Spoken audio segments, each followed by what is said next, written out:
اللہ وحدہ لا شریک کے پاک کلام کی تلاوت اور پیارے محبوب کریم علیہ الصلوۃ والتسلیم کی بارگاہ مقدسہ میں ہدیہ عقیدت پیش کرنے کے بعد سب سے پہلے دعا گوں اللہ وحدہ لا شریک اپنے حبیب کریم علیہ الصلوۃ والتسلیم کا صدقہ حق اور سچ کہنے کی توفیق عطا فرمائے، جملہ نفسانی شیطانی خواہشات سے حملوں سے اللہ وحدہ لا شریک نے اپنے حبیب کا صدقہ ہمیں محفوظ فرمائے، اس آخر کو محفوظ فرمائے اور خیر چاہنے والوں کی اللہ خیر فرمائے۔ سامعین ذویل احترام والاحتشام، اللہ وحدہ لا شریک کے پاک کلام یہ اعجاز ہے کہ جن جن ہستیوں کا ذکر کیا گیا ہے وہ تمام کی تمام ہستیاں ہمارے لیے مشعل راہ ہیں۔ بالخصوص حضرات انبیاء کرام علیہم السلام کی ذوات گرامیہ جن کا ذکر کیا گیا ہے قرآن مجید میں، ان میں سر فہرست اور نمایاں ترین شخصیت حضرات انبیاء کرام اولو العزم رسول اللہ کے وہ ہستیاں ہیں، اور ان میں سر فہرست جد الانبیاء حضرت سیدنا ابراہیم خلیل اللہ علی نبینا علیہ الصلوۃ والتسلیم کی ذات گرامی۔ قرآن پاک کا یہ اعجاز ہے کہ اس کی کوئی بھی خبر غلط یا جھوٹی نہیں، یہ قرآن پاک کا اعجاز ہے۔ قرآن مجید کی کوئی بھی خبر جھوٹی یا غلط نہیں ہے۔ مجھے کسی نے ایک کلپ بھیجا اور وہ معاذ اللہ صحابہ کرام علیہم رضوان پر تبرہ کرتے ہوئے بکواس کر رہا تھا کہ اللہ تعالیٰ نے ایک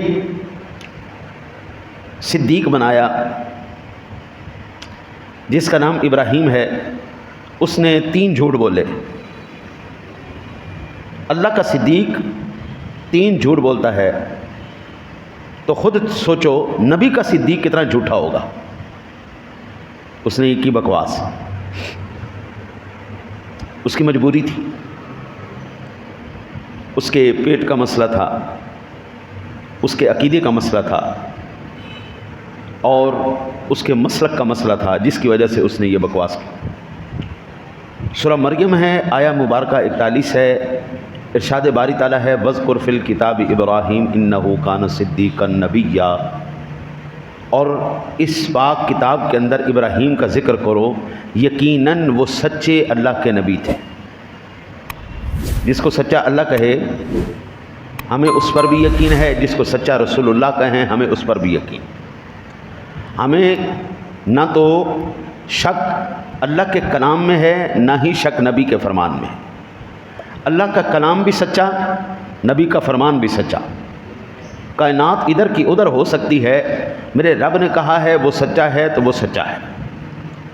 کائنات ادھر کی ادھر ہو جائے، حضور نے کہا سچا ہے تو وہ سچا ہے۔ اب جو رب کا ہی انکار کر دے اور پھر اپنے آپ کو کہے کہ میں مسلمان ہوں، ہم اس کو تسلیم نہیں کرتے۔ ہر مسلک کا اس بات پر اتفاق ہے کہ قرآن مجید اللہ کی وہ پاک کتاب ہے جس میں کوئی جھوٹ شامل نہیں ہو سکتا۔ میرے مالک نے پہلے نمبر پر سورہ مبارکہ الفاتحہ کے بعد جس سورت کا آغاز فرمایا ہے، اس کے ابتدائی کلمات ہیں الف لام میم ذالک الکتاب لا ریب فیہ، یہ وہ کتاب ہے جس میں کسی شک و شبہ کی کوئی گنجائش نہیں ہے، ہی نہیں گنجائش، سوچ ہی کوئی نہیں۔ یہ سربہ مہر کر دی گئی ہے۔ الحمد کے الف سے لے کر والناس کی سین تک 14 صدیاں گزر گئے، کافر اس میں کوئی کمزوری اور کوئی جھوٹ اور کوئی تضاد بیانی نہیں تلاش کر سکے۔ تو یہ قرآن کا اعجاز ہے۔ بس پوری دنیا کی کتابوں کے اندر کوئی کتاب لا کے آپ مجھے دے دیں، میں اول تا آخر اسی کتاب میں سے اسی مصنف کی کئی غلطیاں آپ کے سامنے رکھ دوں گا کہ اس باب میں اس نے یہ بیان کیا، اس باب کے اندر یہ بیان کیا، اس کے کلام کے اندر آپس میں تضاد ہے، یہ اپنے ہی کلام کے اندر کتاب معتبر نہیں ہے، لیکن واحد کتاب ایسی قرآن مجید ہے جس کے اندر کوئی ایسی گنجائش نہیں۔ حضرت سیدنا ابراہیم علیہ نبینا علیہ الصلوۃ والسلام یہ عام شخصیت نہیں ہیں۔ سورۃ الصاد کے اندر میرے مالک نے فرمایا وَإِنَّهُمْ عِنْدَنَا لَمِنَ الْمُصْطَفَيْنَ الْأَخْيَارِ، بلا شبہ وہ ہمارے نزدیک یقیناً چنے ہوئے بہترین لوگوں میں سے تھے۔ یہ میرے رب کا انتخاب ہے۔ سیدنا ابراہیم علیہ نبینا علیہ الصلوۃ والسلام یہ اللہ کا انتخاب ہے، اور اللہ تعالیٰ کبھی بھی غیر معتبر شخصیت کو منتخب نہیں فرماتا۔ اللہ کے پیغام اور اس کی بارگاہ مقدسہ میں عزت پانے والی ہستیوں میں کوئی بے نسلی ہستی نہیں، کوئی ایسا نہیں جو خاندانی نہ ہو، کوئی ایسا نہیں جس کے اندر وقار نہ ہو۔ میرے مالک نے ان کو منبع رشد و ہدایت بنا کر اس روئے زمین پر بھیجا، اور خصوصاً بالخصوص حضرت سیدنا ابراہیم علیہ نبینا علیہ الصلوۃ والسلام۔ سورۃ الانبیاء کے اندر ارشاد فرمایا وَلَقَدْ آتَيْنَا إِبْرَاهِيمَ رُشْدَهُ مِنْ قَبْلُ وَكُنَّا بِهِ عَالِمِينَ، بلا شبہ یقیناً ہم نے اس سے پہلے ابراہیم کو اس کی سمجھ بوجھ عطا فرمائی تھی، اور ہم اسے جاننے والے تھے۔ وہ خود بھی ذہین ترین ہدایت یافتہ بندوں میں سے تھے، اور لوگوں کو بھی ہدایت آپ دیتے تھے۔ اور یہ یاد رکھیے، اللہ وحدہ لا شریک کی بارگاہ مقدسہ میں جب کسی بندے کا انتخاب کیا جاتا ہے، یہ نہیں کہ ہر ایک کسی کو بھی اٹھا کے اللہ کا مقرب بنا دیا، خلیل بنا دیا، نہیں، اللہ پہلے آزمائش کرتا ہے۔ آدم علیہ نبینا علیہ الصلوۃ والسلام سے لے کر میرے آقا جی جناب رسالت معاف صلی اللہ علیہ وسلم تک کوئی بھی ایسا شخص نہیں گزرا حضرات انبیاء میں جس کی آزمائش نہیں کی گئی، جس کے اوپر پریشانیاں، تکلیفیں، دکھ نہیں آئے۔ جتنا بڑا مقام ہے اتنی بڑی آزمائش ہے۔ آپ کیا سمجھتے ہیں کہ ابراہیم علیہ نبینا علیہ الصلوۃ والسلام کو اللہ نے خلیل اللہ بنایا ہے تو ایم بن گئے؟ اپنا گھر بار چھڑوایا، اپنے بیوی بچوں کو بیابان کے اندر چھڑوایا۔ ابراہیم علیہ السلام کے ہاتھوں سے اللہ وحدہ لا شریک نے پیارے اسماعیل علیہ السلام کو ذبح کروایا۔ ایک مقام پر نہیں، بے شمار مقامات پر آپ سے آزمائش لی گئی۔ خاندان والوں نے آپ کی مخالفت کی، گھر والوں نے آپ کی مخالفت کی، آپ کے علاقے والوں نے مخالفت کی۔ ابراہیم علیہ السلام کی ذات گرامی ہجرت فرما گئے، بیوی بچوں کو علیحدہ رکھا ہوا ہے، آپ علیحدہ زندگی گزار رہے ہیں۔ آپ کیا سمجھتے ہیں ایویں مقام مل جاتے ہیں، ایویں اللہ کا خلیل بن جاتا ہے؟ سورہ مبارکہ البقرہ کی 124 نمبر آیہ مبارکہ ارشاد بانی تانا وَإِذِ ابْتَلَىٰ إِبْرَاهِيمَ رَبُّهُ بِكَلِمَاتٍ فَأَتَمَّهُنَّ قَالَ إِنِّي جَاعِلُكَ لِلنَّاسِ إِمَامًا قَالَ وَمِنْ ذُرِّيَّتِي قَالَ لَا يَنَالُ عَهْدِ الظَّالِمِينَ۔ اور جب ابراہیم کو اس کے رب نے کئی باتوں میں آزمایا تو اس نے انہیں پورا کر دیا۔ فرمایا بے شک میں تمہیں سب لوگوں کا پیشوا اور امام بنا دوں گا۔ کہا یا اللہ میری اولاد میں سے بھی پیشوا اور امام بنا۔ فرمایا میرا عہد ظالموں کو نہیں پہنچتا، البتہ میرا وعدہ ظالموں کے لیے نہیں ہوگا۔ ہاں ہم تیری اولاد میں سے بنائیں گے لیکن ظالموں میں سے نہیں۔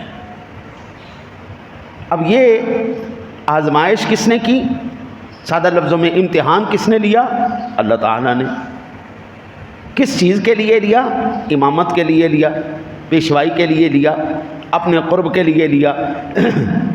اللہ کے امتحان میں تو پیارے خلیل اللہ علیہ نبینا علیہ الصلوۃ والسلام پاس ہو گئے، لیکن آج کا کالا کوا وہ یہ کہنے پر مجبور ہے کہ اللہ کا خلیل جس کو اللہ نے صدیق کہا وہ 3 جھوٹ بولتا ہے، وہ 3 جھوٹ بولتا ہے۔ مجھے بڑا تعجب ہوا، کاش ان لوگوں کو قرآن پڑھایا جاتا تو قرآن بتا دیتا اللہ کا نبی جھوٹا نہیں ہوتا۔ او بابا، آپ اور میں امتحان لیں کسی پوسٹ کے لیے تو ہم بہترین سے بہترین شخص، اعلیٰ سے اعلیٰ ظرف کا مالک، خاندانی آدمی اور صلاحیتوں والا آدمی ہم منتخب کرتے ہیں اس جگہ کے لیے، اس سیٹ کے لیے۔ بڑے تعجب کی بات ہے، اللہ جب امتحان لے رہا تھا، اللہ جب آزمائش لے رہا تھا، اللہ وحدہ لا شریک جب انتخاب فرما رہا تھا، تو اللہ کے انتخاب پر تو ان کو اعتبار کوئی نہیں، ہاں جی، اور اپنی بے عقلی کے اوپر ان کو بڑا دبا کے اعتبار۔ یہاں پر بڑا ایک آج آواز اٹھتی ہے، جی آپ کون ہیں؟ جی ہم مومن ہیں۔ جی ہم کون ہیں؟ مومن ہیں۔ نام مومن، کرتوت سارے کافروں والے۔ نام مومن، کرتوت سارے کافروں والے۔ مومن رکھ کے اپنا سینہ پیٹنا، یہ کون سا مومن ہے؟ جی مومن کہہ کے اپنے آپ کو آگ کے اوپر چلنا، یہ کون سا ایمان ہے؟ جی مومن کہہ کے آگ کے مسلوں پر لیٹنا یا وہاں سے گزرنا یا چھریوں سے اپنے آپ کو کاٹ ڈالنا، یہ کون سا مومن ہے؟ جی اللہ وحدہ لا شریک نے بھی مومن کہا ہے۔ کس کو کہا؟ فرمایا انہ من عبادنا المؤمنین، بلا شبہ ابراہیم علیہ السلام ہمارے مومن بندوں میں سے تھے۔ سورہ صافات کے اندر ابراہیم علیہ السلام نے تو ساری زندگی دی قربانی، ابراہیم علیہ السلام نے تو دی ساری زندگی قربانیاں، اللہ کی بارگاہ میں سارا کچھ انہوں نے لوٹایا، اللہ کے دین کی سربلندی کے لیے انہوں نے ساری زندگی وقف کر دی، انہوں نے ہر اپنا مال، اپنی جان، اپنی اولاد، اپنی بیوی بچے سب کچھ قربان کر دیا۔ اور جو دعویٰ ایمان کا کر رہے ہیں، مومن ہونے کا کر رہے ہیں، نماز انہوں نے کبھی پڑھی نہیں تو وہ جناب مومن ہو گئے۔ تعجب کی بات ہے نا جی، نماز ایک نہیں پڑھی تو مومن ہو گئے۔ حضرت اپنے ہاتھوں میں ہتھکڑیاں پہننے سے، پیروں میں کڑے ڈالنے سے، گلوں میں زنجیریں ڈالنے سے کوئی مومن نہیں ہوتا۔ ایمان کی کچھ شرائط ہیں، مومن کی کچھ صفات ہیں، جب تک ان صفات کے اوپر پورا نہیں اترے گا وہ ایمان والا نہیں ہوتا، بھاویں جو مرضی آکھی جائے۔ دعویٰ تو ان کا ہے نا۔ اچھا جی، نمبر 1۔ نمبر 2، کبھی بھی اللہ کا مقرب بندہ، ایمان والا اور حضرات انبیاء کرام علیہ السلام ایمان والوں کی مخالفت نہیں کرتے، اور کبھی بے نسل خاندان کے نہیں ہوتے۔ عالی ظرف خاندان شخص کی ایک صفت ہوتی ہے، جب اس کے ساتھ کوئی جھگڑا کرتا ہے تو قرآن کہتا ہے وَإِذَا خَاطَبَهُمُ الْجَاهِلُونَ قَالُوا سَلَامًا، وہ جو ان کے ساتھ لڑنے کے لیے آتا ہے ان کو بھی سلام کر کے مہربانی جناب اللہ تھوڑی خیر کرے، وہ ٹال دیتے ہیں، جھگڑا نہیں، لڑائی نہیں۔ بڑے تعجب کی بات ہے، جنہوں نے کچھ کہا ہی نہیں، صدیوں پہلے جو ہستیاں اللہ کو راضی کر کے جناب اپنے مزارات میں جلوہ گر ہیں، جن کے بارے میں اللہ خود سرٹیفکیٹ جاری کرتا ہے رضی اللہ عنہم ورضوا عنہ وکلا وعد اللہ الحسنی، اللہ نے سب کے ساتھ جنت کا وعدہ کر دیا۔ آج لوگ کہتے ہیں کہ جناب وہ جنتی نہیں تھے، ان کا ایمان ثابت کرو۔ او بھائی، ان کا ایمان تو قرآن ثابت کر رہا ہے، تم اپنا ایمان ثابت کرو، تم کہاں کھڑے؟ مشہور ہونے کا نا یہ آج کل بڑا آسان سا طریقہ ہے، بہت آسان۔ جتنے بڑے بڑے لوگ ہیں ان کو گالی نکالنا شروع کر دو، ان کے کردار پر بات کرنا شروع کر دو۔ آپ اندازہ کریں، اے نویں ایک بیماری آئی، فرقہ انجینئریا جیلمیاں، یعنی جیلمی فرقہ آیا، مرزیہ جیلمیاں، علمی کتابی فرقہ۔ اس کی ہر اس بندے کے ساتھ جو بڑا آدمی ہے اس کے ساتھ ٹسر بازی، ہر ایک بندے کو جناب یہ چیلنج کرتا پھرے گا، اور میرا فلانا جواب دے، میں کسی چھوٹے نال گل نہیں کرنی، اور میرا فلانا جواب دے۔ حضرات انبیاء کرام علیہ السلام کے پاس کوئی کام کرنے والا مزدور بھی آیا ہے نا تو انہوں نے بات کی ہے۔ حضرات انبیاء کرام علیہ السلام کے پاس، میرے آقا جی کے پاس ایک دیوانی عورت آئی، آقا جی علیہ السلام کو پکڑ کے نا دھوپ میں لے کے کھڑی ہو گئی. کتنی دیر کھڑی رہی حضور کو لے کے. حضور بھی کھڑے دیوانی کے ساتھ. جب وہ چلی گئی آقا جی علیہ السلام تشریف لائے.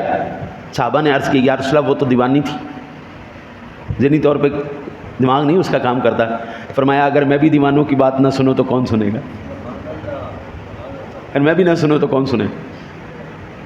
ہم تو اس نبی کو جانتے ہیں, اس نبی کے کردار کو جانتے ہیں جو صرف شہرت کے بھوکے ہوں, جو مناظرہ بھی ان کے ساتھ کریں جن کے لاکھوں میں فالورز ہوں. یہ کیڑا دین آ گیا؟ یہ علمی کتابی فرقہ ہے, نواں فرقہ ایجاد ہے. علمی کتابی یہ نیا فرقہ ہے. ان کی زبان سے کوئی ہستی محفوظ نہیں رہی. صحابہ کرام علیہ رضوان کی ہستیوں سے محفوظ نہیں رہی. حضرات اہل بیت اطہار ان کی زبانوں سے محفوظ نہیں رہے.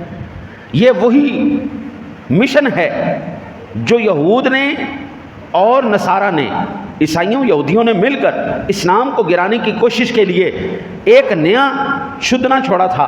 دیکھیں سادہ سی بات ہے, جس وقت آپ کے مذہبی پیشواؤں کی آپ کی نظر میں عزت ہی نہیں ہوگی, آپ کا مسلک آپ کا مذہب خود بخود برباد ہو جائے, ختم ہو جائے گا. تو انہوں نے سب سے پہلے اگر اعتراض کیا تو حضرات اولیاء اللہ پہ کیا, حضرات صحابہ کرام پہ کیا, جناب رسالت مآب صلی اللہ علیہ وسلم پر کیا. بھائی دیکھو اگر خرابی پیدا ہو جائے تو کیا بنتا ہے حق؟ خرابی کو دور کیا جائے یا وہ چیز کو ہی ختم کر دیا جائے؟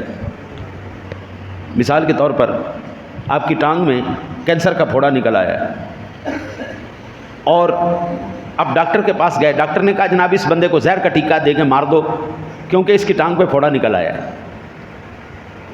زہر کا ٹیکہ دے کے اس بندے کو مارنا علاج ہے یا وہ اس ٹانگ میں سے اس کینسر کو نکال کے پھینکنا علاج ہے؟ سادہ سی بات ہے, ٹانگ کا علاج کیا جائے گا, اس میں سے کینسر کو نکال کے باہر پھینکا جائے گا.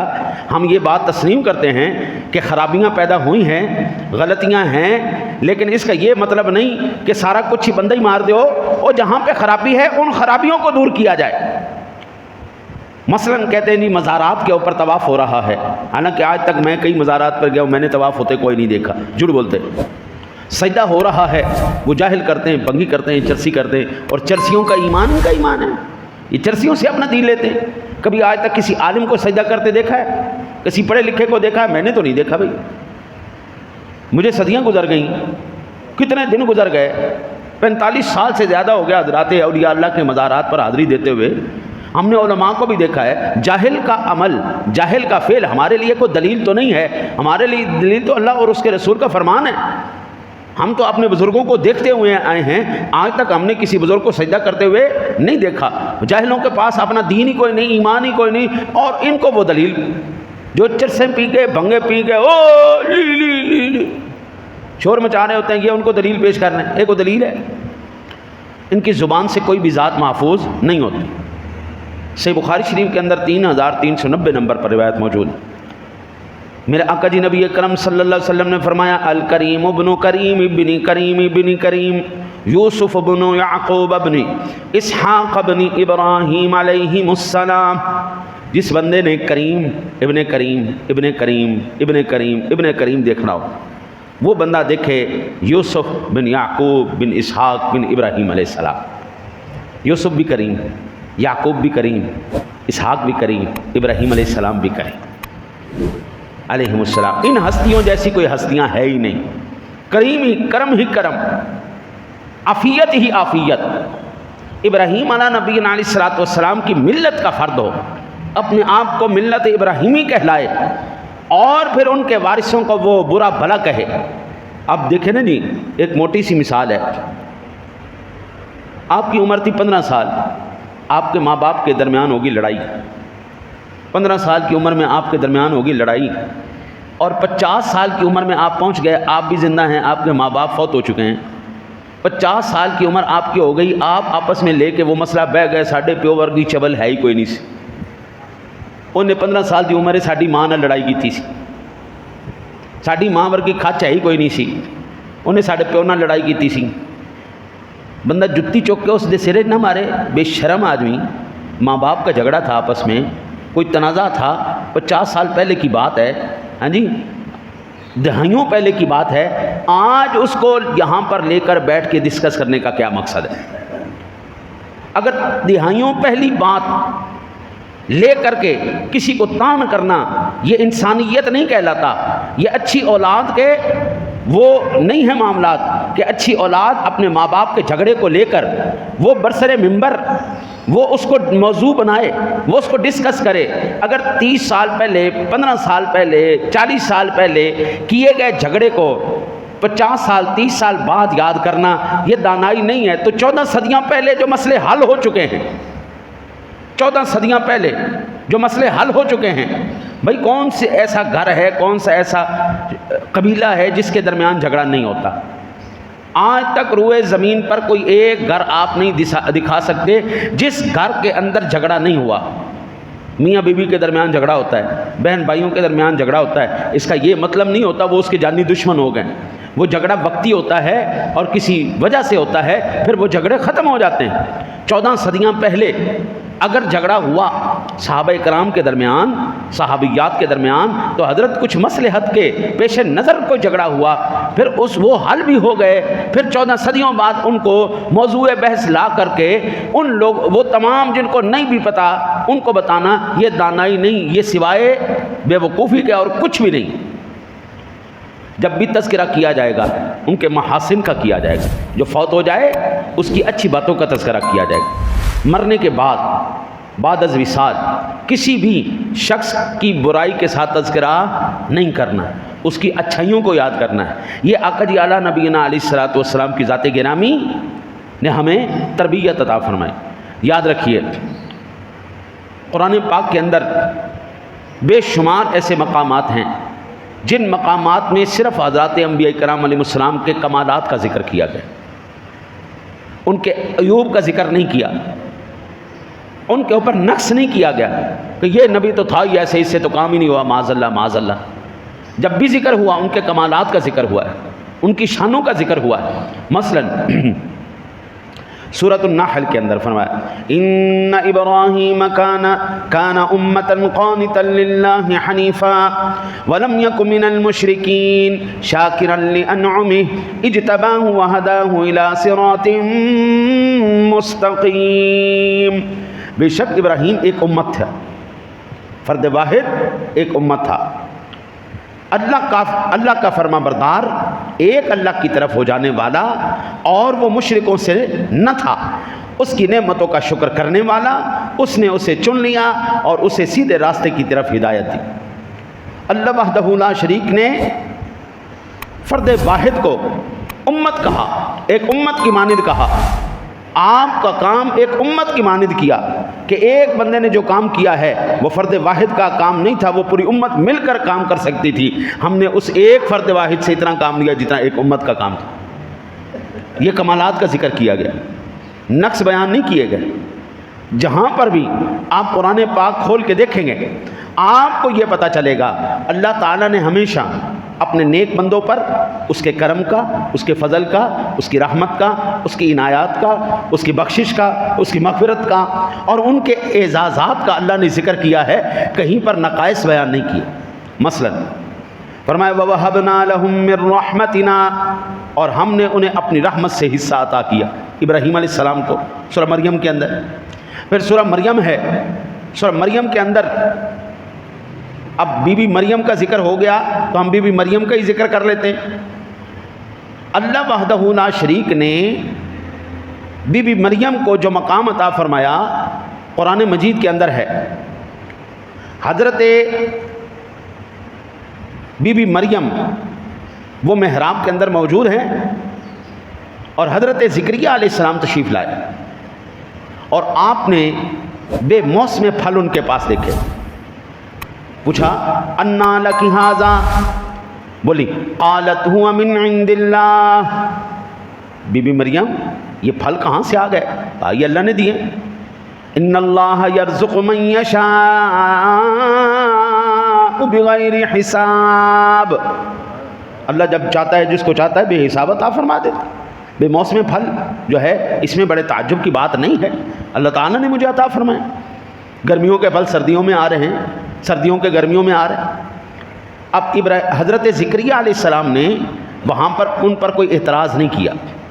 قرآن بتا رہا ہے جب آپ کو پتہ چل جائے کہ کسی کے اوپر اللہ تعالیٰ کا کرم اور اس کا فضل ہو چکا ہے، وہ اللہ کا مقرب بن چکا ہے، تو قرآن نے اس کا اب انداز بتایا کہ آپ کو کیا کرنا چاہیے۔ ہنالک دعا زکریا ربہ قال رب هب لي من لدنك ذرية طيبة إنك سميع الدعاء۔ ایمان سے بتانا بی بی مریم بڑی ہیں یا حضرت زکریا علیہ السلام بڑے؟ اللہ کا نبی بڑا ہوتا ہے نا جی۔ بی بی مریم وہ اللہ کی ولیہ ہیں۔ ہمارے نزدیک اہل سنت و جماعت کے نزدیک عورت نبی نہیں ہو سکتی، عورت نبی نہیں ہو سکتی، عورت اللہ کی ولی ہو سکتی ہے۔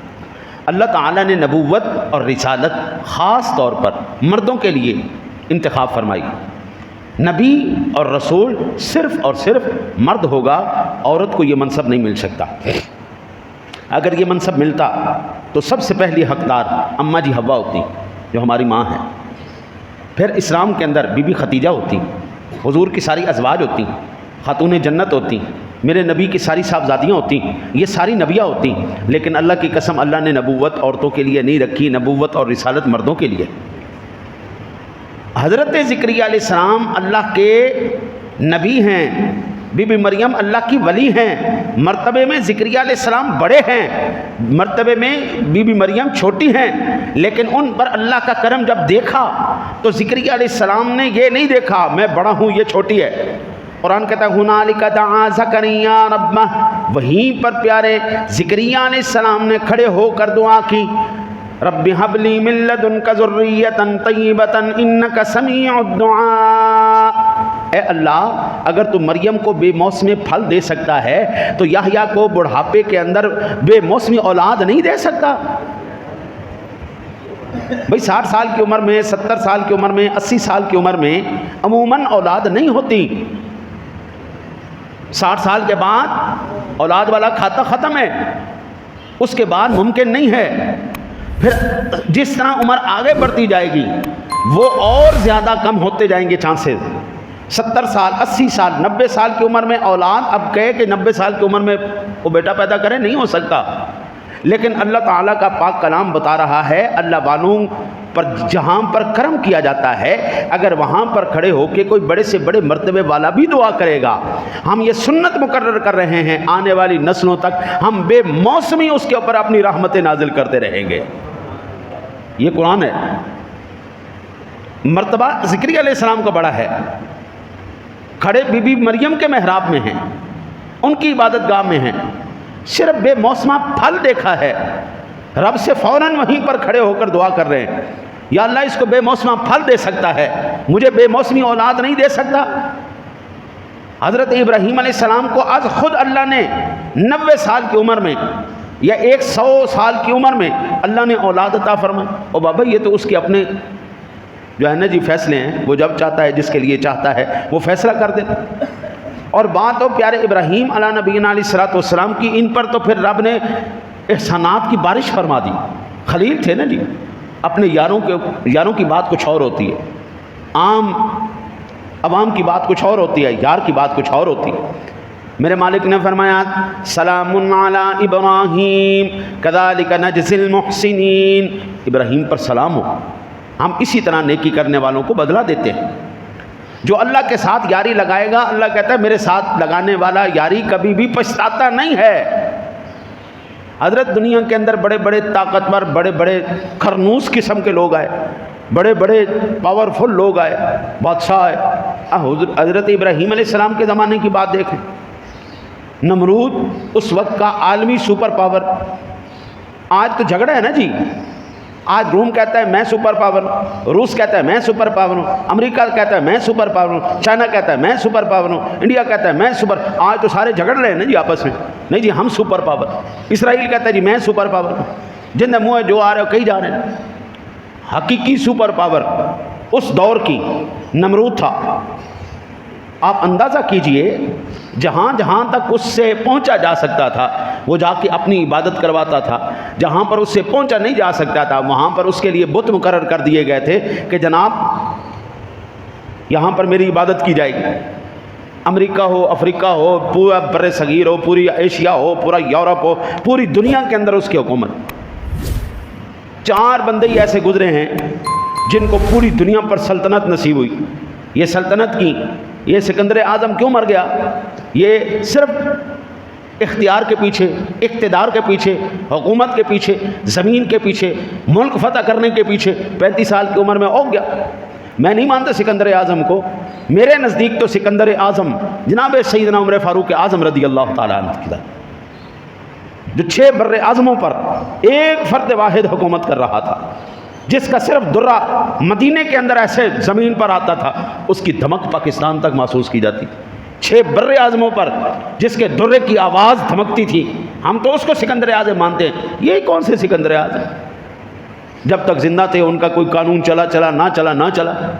ہم تو سکندر اعظم مانتے ہیں مصطفیٰ کے اس غلام کو جس کی آج بھی شخصیت سے عالم کفر ورطۂ حیرت میں گم ہے.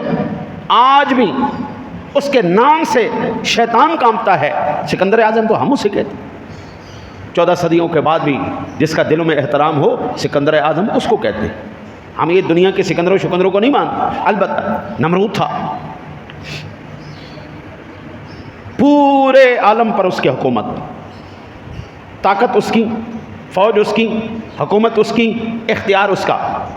ابراہیم علیہ السلام کے پاس کچھ بھی نہیں، حکومت بھی کوئی نہیں، طاقت بھی کوئی نہیں، اختیار بھی کوئی نہیں، ملک بھی کوئی نہیں. صرف ایک چیز تھی، اللہ کا ساتھ. صرف خلیل اللہ تھے، اللہ کے دوست تھے، اللہ کے خلیل تھے. کوئی شے کوئی نہیں. آج ایمان سے بتانا، اگر میں یہاں سے لے کر یہاں تک صرف اتنے ہی افراد میں سے ہی پوچھ لوں نا کہ ابراہیم کس کا نام ہے، کم از کم 2-4 بندے تو نکل ہی آئیں گے. پھر میں لاہور کی سطح پر دیکھوں یا پاکستان کی سطح پر دیکھوں تو لاکھوں لوگوں کے نام ابراہیم ہوں گے. لیکن ایمان سے بتانا، آپ پورا پاکستان چھوڑ کے پوری دنیا گھوم کے دکھائیں اور بتائیں نمرود کسی کا نام ہے؟ یہ حکومتیں ہیں یا یہ حکومت ہے کہ صدیوں بعد بھی اب ابراہیم علیہ السلام کو تقریباً 2000 سال سے زیادہ ہو چکے ہیں. 2000 سال کے بعد بھی دنیا جس کا نام بھی اتنا پسند کرے، اپنی اولاد کا نام ان کے نام پر رکھنا پسند کرتی ہے. ان کا دلوں کے اندر احترام کتنا ہوگا، اور وہ شخصیت کتنی نامراد ہوگی، وہ شخصیت کتنی ناپسندیدہ ہوگی جس کا نام رکھنا بھی لوگ پسند نہیں کرتے. اب ہم یہ کہہ سکتے ہیں کہ اگرچہ بظاہراً ملک کا باغ دور تو نمرود کے پاس تھا، حکومت تو اس کے پاس تھی، اختیارات تو اس کے پاس تھے، لیکن دلوں پر راج سیدنا ابراہیم خلیل اللہ کا تھا. آج بھی دلوں کے اوپر راج. یہ سلطنت جو جیتے وہ مرد قلندر ہے. اور یہ سلطنتیں تو بدلتی رہتی ہیں جناب، کبھی کسی کی تو کبھی کہ نمرود کی، کبھی فرعون کی، کبھی حامان کی، کبھی شداد کی. دنیا کا سب سے امیر ترین آدمی قارون ادھر گئے، پیسہ بھی زمین میں، آپ بھی زمین میں، سب کچھ غرق ہو گیا. سب سے غریب ترین بلال حبشی آج بھی دلوں کے اوپر حکومت کر رہا ہے. غریب آدمی، بالکل اتنا غیر معروف النسب آدمی. حضرت بلال حبشی کے دادا جی کا نام تاریخ میں نہیں ملتا. ان کا دادا جی، نانا جی، یہ یہاں پر ان کے شجرہ نہیں مل رہا. اتنا غیر معروف آدمی ہمارے دلوں پر راج کرتا ہے. حضور سرور دو عالم صلی اللہ علیہ وسلم کے در اقدس کا ادنا سے ادنا غلام بھی ہمارے دلوں پر حکومت کرتا ہے. پھر میرے مصطفیٰ کے غلاموں کی تو بات ہی کیا ہے، آپ کے خلفاء کی تو بات ہی کیا ہے، آپ کے نائبین کی تو بات ہی کیا ہے. پھر صدیق، میرے مصطفیٰ کے صدیق جیسا کوئی نہیں، فاروق جیسا کوئی نہیں، عثمان جیسا کوئی نہیں، علی المرتضیٰ شیر خدا رضی اللہ تعالی عنہم جیسا کوئی دوسرا کوئی نہیں. آج بھی ان کے راج ہمارے دلوں پر چل رہے ہیں. آپ دیکھ لیں، آپ کو نام عمر بھی ملے گا، آپ کو نام صدیق بھی ملے گا، آپ کو نام ابو بکر بھی ملے گا، آپ کو نام عثمان بھی ملے گا، آپ کو نام علی بھی ملے گا، آپ کو نام حسن بھی ملے گا، آپ کو نام حسین بھی ملے گا. یہ سارے نام ملیں گے، لیکن ابو جہل نہیں ملے گا، ابو لہب نہیں ملے گا. حضرت ابو لہب بھی سردار مکہ، ابو جہل بھی سردار مکہ، پیسے والے، حکومت والے، اختیار والے، پاور والے، لیکن کدھر گئے؟ وہ حضرت یہ حکومتیں آتی جاتی رہتی ہیں. اصل حکومت ہے جو دلوں پر کی جائے. اللہ نے اپنے نیک بندوں کی حکومتوں کی سلطنت کو رکھا ہی کہیں اور پر ہے. کوئی چاہ کے بھی ان کی سلطنتوں کو چھین نہیں سکتا. حضرت حذیفہ بن یمان، سبحان اللہ، شہید ختم نبوت، یہ میرے آقا جی علیہ الصلوۃ والسلام نے بھیجا، جاؤ مسلمہ کذاب سے جا کے کہو انسان دا بچہ بن جا، نبوت دا دعویٰ چھڑ دے۔ یہ بندے دے پترا نے گل نہیں، میں اللہ کا آخری نبی ہوں، میرے بعد کوئی اللہ کا نبی نہیں، مجھے اللہ نے خاتم النبیین بنا کر بھیجا ہے، انسان کا بچہ بن جا۔ حضرت حذیفہ بن یمان رضی اللہ تعالیٰ جب گئے اور یہ جا کے انہوں نے دعوت دی، اس نے مذاقاً نہیں، مذاق کے طور پر سارے اپنے درباری اکٹھے کیے، ادھر آؤ ادھر آؤ ادھر آؤ ادھر آؤ، دیکھو نما ایک دعوے دار ہے، ہاں بھائی کی کہنا ہے؟ انہوں نے بتایا کہ اللہ تعالیٰ نے عرب کے اندر جناب محمد الرسول اللہ صلی اللہ علیہ وسلم کو آخری نبی بنا کر بھیجا ہے، ان کے بعد کوئی بھی دعوی نبوت کرنے والا وہ سچا نہیں ہو سکتا، وہ جھوٹا شخص ہے، توبہ کر، معافی مانگ لے، اللہ کے رسول معاف کر دیں گے۔ ظاہری بات ہے حضرت، پیسے کا خمار، اختیار کا خمار تو بڑی بلا چیز ہے، بندے کو چھوڑتا نہیں ہے۔ اللہ اکبر، علم آ جائے، پیسہ آ جائے، اختیار آ جائے، یہ تین چیزیں جب آتی نا جی تو ناسوں کے اندر شیطان پھوک مارتا ہے تو بندہ بھول جاتا ہے، بس ہن میرے ورگا کوئی نہیں، کہنے لگا کیا کہتے ہو کیا کہتے ہو، اس بات کی گواہی دیتے ہو کہ محمد اللہ کے رسول ہیں صلی اللہ علیہ وسلم؟ آپ نے فرمایا ہاں بالکل، میں اس بات کی گواہی دیتا ہوں محمد اللہ کے رسول ہیں۔ پھر انہوں نے مسلمہ کذاب نے پوچھا کیا اس بات کی گواہی دیتے ہو میں اللہ کا رسول ہوں؟ میں صدقے جاؤں یار، کہاں مائیں ایسے اب بیٹے پیدا کریں گی؟ کان پہ ہاتھ رکھ کے کہنے لگے کی کیے کیا کہا ہے، مجھے سنائی نہیں دیا۔ اس نے پھر بولا کیا اس بات کی گواہی دیتے ہو کہ محمد اللہ کے رسول ہیں؟ فرمایا ہاں بالکل میں گواہی دیتا ہوں محمد اللہ کے رسول ہیں۔ پھر اس نے کہا کیا اس بات کی گواہی دیتے ہو کہ میں اللہ کا رسول ہوں؟ پھر کہنے لگا کی کیا میں نے سنائی نہیں دیتا۔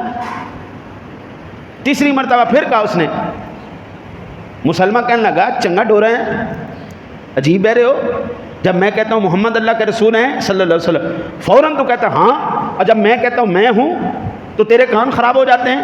اس نے کہا بے غیرت، تجھے ابھی سمجھ میں نہیں آئی؟ حضور کے بعد ہم کسی کو نبی مانتے ہی نہیں ہیں، ابھی تجھے سمجھ میں نہیں آئی؟ حضرت حذیفہ بن یمان کو پیروں کے ساتھ ہاتھوں کے ساتھ باندھ دیا گیا، پہلے ایک بازو کاٹا، پھر پوچھا کیا اس بات کی گواہی دیتے ہو میں اللہ کا رسول ہوں؟ فرمایا کیا کہا مجھے سنائی نہیں دے رہا۔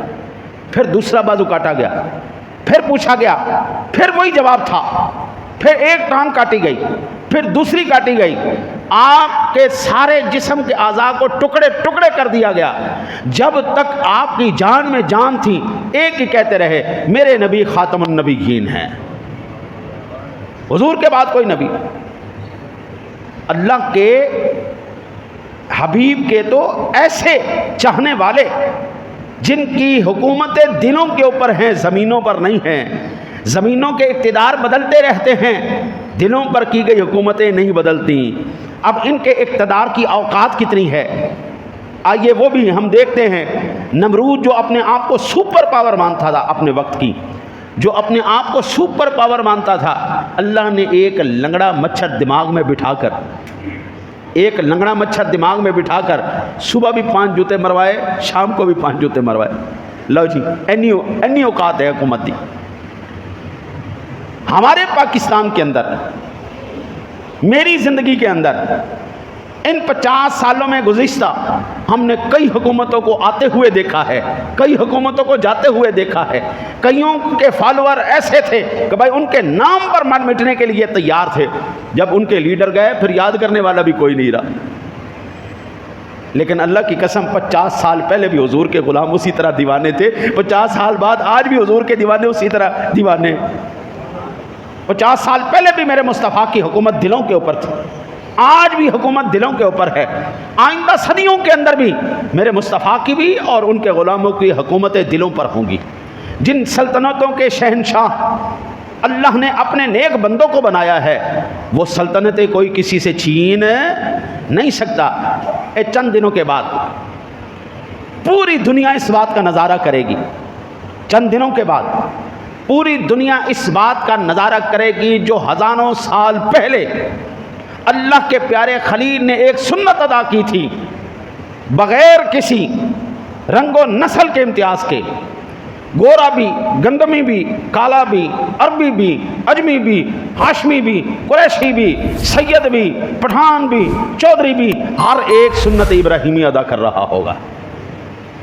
چند دنوں کے بعد آپ نظارہ دیکھیے گا، صدیوں پہلے ہزاروں سال پہلے جو پیارے ابراہیم خلیل اللہ علیہ نبینا علیہ الصلوۃ والسلام نے اخلاص کے ساتھ اللہ کی بارگاہ میں قربانی کی ہے، اب کوئی یہ نہیں دیکھا جائے گا وہ پاکستانی ہے، وہ ہندوستانی ہے، وہ عربی ہے، وہ اجمی ہے، وہ ہاشمی ہے، وہ قریشی ہے، جس کو میرے رب نے طاقت دی ہے وہ جناب اللہ کی بارگاہ میں پیارے خلیل اللہ علیہ السلام کی سنت کو ادا کرے گا۔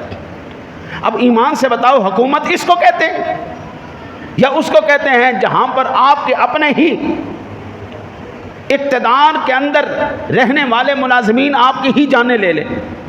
حکومتیں یہ ہیں صدیاں گزر جانے کے بعد بھی جن کی ادائیں آج بھی زندہ ہیں، جن کی حکومتیں دنوں کے اوپر ہیں، زمین کی حکومتیں وقتی ہیں۔ میرا رب اپنے پاک کلام میں فرماتا ہے وَلَقَدْ ذَرَأْنَا اپنا یوم نطوی السماء کطی السجل للکتب کما بدأنا اول خلق نعیدہ وعدا علینا انا کنا فاعلین ولقد کتبنا فی الزبور من بعد الذکر ان الارض یرثها عبادی الصالحون۔ اللہ تعالیٰ نے زمین کا وارث اپنے بندوں کو بنا دیا ہے۔ وَلَقَدْ كَتَبْنَا فِي الزَّبُورِ مِن بَعْدِ الذِّكْرِ أَنَّ الْأَرْضَ يَرِثُهَا عِبَادِيَ الصَّالِحُونَ۔ اس زمین کا وارث اللہ نے اپنے بندوں کو بنا دیا ہے۔ ہر وہ ملک میرے مصطفیٰ کا ملک ہے جہاں پر حضور کا نام بلند کیا جا رہا ہے۔ اب ایمان سے بتاؤ کون سا ایسا ملک ہے جس ملک میں حضور کا ذکر کرنے والے کوئی نہیں؟ کیا ہندوستان میں ہے؟ کیا پاکستان میں ہے؟ یا امریکہ، افریقہ، لندن، پیرس، یورپ، پوری دنیا کے اندر کوئی ملک ایسا بتا دے جہاں پر حضور کا غلام موجود نہیں؟ جہاں پر میرے مصطفیٰ کا غلام ہے وہ زمین میرے مصطفیٰ کی زمین، عرش ہے، ہر اختیار حقیقی اختیار اللہ اور اس کے رسول کا ہی ہے۔ باقی یہ ملکیتیں تو بدلتی رہتی ہیں، حقیقی ملکیت صرف اللہ اور اس کے رسول کی۔ کل حشر والے دن جس وقت میرا وحدہ لا شریک پوری انسانیت کے اوپر اپنا امر جاری فرمائے گا، بھائی سارے سور پھونک دیا جائے، ختم کر دیا جائے سب کو، پھر وہ خود ارشاد فرمائے گا این الملوک، کدھر گئے بادشاہ؟ بادشاہی کے دعویٰ کرنے والے، وہ حکومتوں کے دعویٰ کرنے والے، ہم بڑی بلائیں ہیں، وہ کدھر؟ این الملوک، این القہارون، وہ قہر ڈھانے والے کدھر گئے؟ این الجبارون، وہ ظلم و ستم کی انتہا کرنے والے کدھر گئے؟ کہاں ہیں وہ آج؟ وہ غزہ کے اندر جو انسانوں کو گاجر مولی کی طرح کاٹنے والے کدھر گئے؟ وہ فلسطین کے مسلمانوں کو شہید کرنے والے کدھر گئے؟ وہ مسلمانوں کو گاجر مولی کی طرح کاٹنے والے اور انتہائی کیڑے مکوڑوں کی طرح ان کو ٹریٹ کرنے والے کدھر گئے آج؟ پھر خود ہی ارشاد فرمائیں گے للہ الواحد القہار، آج ایک واحد و قہار کی حکومت ہے۔ حضرت یہ تو صرف ایک تماشا ہے، ایک آزمائش ہے جو اللہ وحدہ لا شریک نے اس دنیا کے اندر یہ تمام آزمائش کے لیے دنیا کو بھیجا ہے۔ جاؤ پتہ کریں کیسے ہو، اختیار ملنے کے بعد، انعام ملنے کے بعد، زمین اور طاقت ملنے کے بعد کرتے کیا ہو؟ الذی خلق الموت والحیات لیبلوکم ایکم احسن عملا۔ ہم نے تو یہ زندگی اور موت کا کھیل رچایا اس لیے ہے تاکہ پتہ کر سکیں تم میں سے نیک عمل کرنے والا کون ہے۔ غربت میں تو ہر کوئی یہ کہتا ہے میں بڑا صدقہ کروں گا، میں بڑا خیرات کروں گا، میں بڑا یہ کروں گا، میں بڑے غریبوں کو پال دوں گا، میرے پاس یہ آیا تو میں یہ کر دوں گا۔ لیکن اس وقت پتہ چلتا ہے جب حقیقتاً اللہ اس کو اختیار دیتا ہے۔ حضرت موسیٰ کلیم اللہ علیہ نبینا علیہ الصلوۃ والسلام کے زمانہ اقدس کے اندر آپ گزر رہے تھے ایک دریا کے کنارے سے، بچے کھیل رہے تھے، ایک نابینا بچہ بیٹھا ہوا تھا، نابینا بچہ وہ دریا کے کنارے بیٹھا ہوا۔ موسیٰ علیہ السلام نے عرض کی یا اللہ یہ بچے کھیل رہے ہیں، کتنی اچھی بات ہے، مالک تو اس نابینے کو بھی آنکھیں نہیں دے دیتا، یہ بھی پانی کے اندر نہا لے، کھیل لے۔ میرے مالک نے ارشاد فرمایا پیارے کلیم اللہ ہم جانتے ہیں کہ اس کو کہاں رکھنا ہے، اس کو ہم نے نابینا رکھا ہے، ہمیں پتہ ہے یہ نابینا ہی اچھا ہے، یا اللہ میری دعا قبول کر لے۔ اللہ اپنے بندوں کی بات کو قبول فرما لیتا ہے، رد نہیں فرماتا۔ کبھی کبھی تو ناز کے طور پر میرا مالک اس طرح فرماتا ہے، کبھی اللہ دکھانا یہ چاہتا ہے کہ پیارے خلیل، پیارے کلیم ہم نے جس کو جہاں پہ رکھا ہے نا اس کو رکھنے کی وجہ کیا ہے۔ اللہ تعالیٰ نے آنکھیں دے دی، پیارے کلیم کی سفارش تھی، آنکھیں دے دی۔ اب کیا ہوا، وہ نابینا اس نے چھلانگ لگائی نہر کے اندر۔ اب ایک کی گردن پکڑے اس کو ڈبکی لگا دے، دوسرے کی پکڑے دوسرے کو لگا دے، جو جو اس کے ہاتھ میں آئے اس کی گردنیں پکڑے ان کو نیچے پانی میں ڈبو دے۔ اب کیفیت یہ تھی، وہ سارے بار تھے نبینے اور یہ اندر سی۔ میرے رب کریم نے فرمایا ہاں پیارے کلیم بتاؤ، اب بتاؤ۔ وہ ایک باہر اچھا تھا، یہ سارے باہر اچھے ہیں۔ فرمایا یا اللہ تیریاں تو ہی جانے، اس کی حکمتیں وہی جانتا ہے۔ میرے مالک کی کیا بات ہے، اللہ وحدہ لا شریک نے اپنے نیک بندوں کو ہمارے لیے ایسا نمونہ بنایا ہے کہ اگر ہم ان کے ہی نقش قدم پر چلتے رہیں کبھی ناکام نہیں ہوں گے۔ آخری بات سماعت فرمائیں، میرے مالک نے فرمایا ثم اوحینا الیک ان اتبع ملت ابراہیم حنیفا وما کان من المشرکین، پھر ہم نے تمہاری طرف وحی کی کہ ملت ابراہیم کی پیروی کرو جو بالکل یکسو تھا اور مشرکوں میں سے نہیں تھا۔ حضرت دنیا میں کوئی شے نہیں رہ گئی، 100 سال بہت ہوتا ہے کسی زمین کے اوپر کسی کے قبضے کے لیے۔ آپ جس مکان میں رہ رہے ہیں پیچھے 100 سال چلے جائیں آپ کو پتہ چلے گا کوئی اور بندہ مالک۔ اب یہ جو علاقہ ہے اس علاقے کے لوگ، میں سمن آباد کا رہنے والا ہوں، مجھے اس علاقے کا پتہ ہے۔ 100 سال پہلے وہاں پہ فصلیں تھیں، کھیت تھے، کھلی زمینیں تھیں۔ 100 سال پہلے وہاں پہ، اب سمن آباد پھر اپنے دور کا سب سے بڑا پورش علاقہ مانا گیا۔ آج کل جس طرح DHA مانا جاتا ہے جی، ڈیفینس بڑی شاید جی، ہاں جی، وہ بڑے بڑے جڑے نے جی سوسائٹیاں بن گئی ہیں، لیکن 100 سال پہلے ان کو دیکھیں ان کی کوئی ویلیو ہی کوئی نہیں۔ اگلے 100 سال کے بعد جس جگہ پر آپ بیٹھے ہیں وہاں پر آپ لوگ نہیں ہوں گے، آپ کی اولاد نہیں ہوگی، بدل جائیں گی، ملکیتیں بدل جائیں گی، وہ ساری جگہیں بدل جائیں گی، ان کی ویلیو بدل جائے گی۔ پہلے کچھ اور ویلیو تھی، اب کچھ اور ویلیو ہے، 100 سال بعد کچھ اور کیفیت ہو جائے گی۔ لیکن حضرت صدیوں پہلے بھی پیارے ابراہیم اللہ کے خلیل تھے اور آج بھی اللہ کے خلیل ہیں، صدیوں بعد بھی اللہ کے خلیل ہی رہیں گے۔ میرا سونا نبی صدیوں پہلے بھی اللہ کے حبیب تھے، آج بھی اللہ کے حبیب ہیں، صدیوں بعد بھی اللہ کے حبیب ہی رہیں گے۔ ہاں یہ ضرور ہو سکتا ہے کہ ہم اللہ کے حبیب کے ساتھ اپنی محبت، اپنی اخلاص، اپنی عقیدتوں کا اظہار کرنے کے بعد ہم اس جماعت میں شامل ہو جائیں جن کی تاریخ صدیوں پرانی تاریخ ہے، ہم اس جماعت کے ساتھ شامل ہو جائیں جو نجات والی جماعت ہے، ہم اس جماعت کے ساتھ شامل ہو جائیں جو کل قیامت والے دن سرخ روح ہوگی۔ یہ ضرور ہو سکتا ہے ہمارا نام و نشان نہ رہے لیکن اللہ کے حبیب کی جماعت میں ہمارا نام باقی رہے گا، ہمارا نام باقی رہے گا۔ پیارے ابراہیم خلیل اللہ علیہ نبینا علیہ الصلوۃ والسلام کے پیروکاروں میں ہمارا نام ضرور رہے گا، اور اگر ہم ان کے دامن رحمت کو چھوڑ دیتے ہیں پھر جس طرح کیڑے مکوڑے ختم ہو گئے، نہ ان کا کوئی ذکر ہے نہ کوئی یاد ہے، ڈائناسور ختم ہو گئے، پتہ ہی کوئی نہیں کوئی کڑیاں نسلیں سن کون سی کی تو دیسی۔ ہاں جی، دعا کرو اللہ تعالیٰ آپ کو مجھے اللہ کے پیارے حبیب کی سچی نسبت اور محبت نصیب فرمائے۔